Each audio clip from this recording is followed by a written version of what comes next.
Hey everyone, let's take a look at Achieve section 2.2 number 2. We're given a piecewise defined function here. And for values of x less than 4, so inputs to the function that are less than 4, we would use this rule up here. For values greater than 4, we would use this rule down here.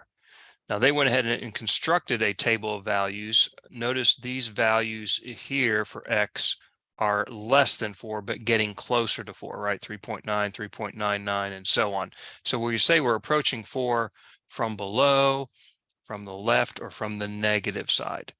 And if you, of course, are approaching x from the negative side or below, you would have to use this rule. So these values in the table here are coming from this top formula here, 1/4 x squared plus 2. So they're just plugging in 3.9 into that, 3.99, and so on. You can see what they're getting. And here, as x gets closer and closer to 4 from the negative side or from the left, notice the value of the function appears to be getting closer and closer to 6.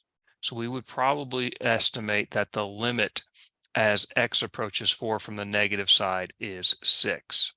Okay.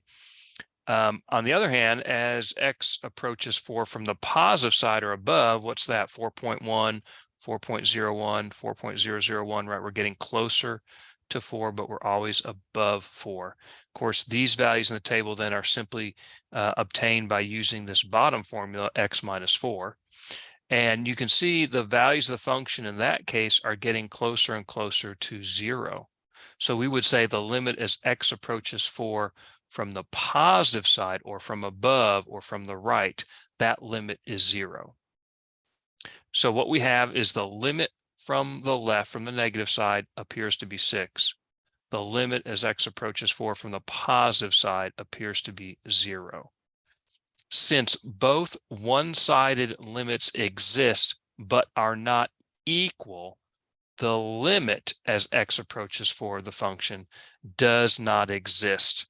And notice we're going to enter in DNE for that. In other words, the limit as x approaches 4, or sometimes we might say the two-sided limit, will exist if and only if both one-sided limits exist and are equal, so that we're approaching the same value from both sides, right?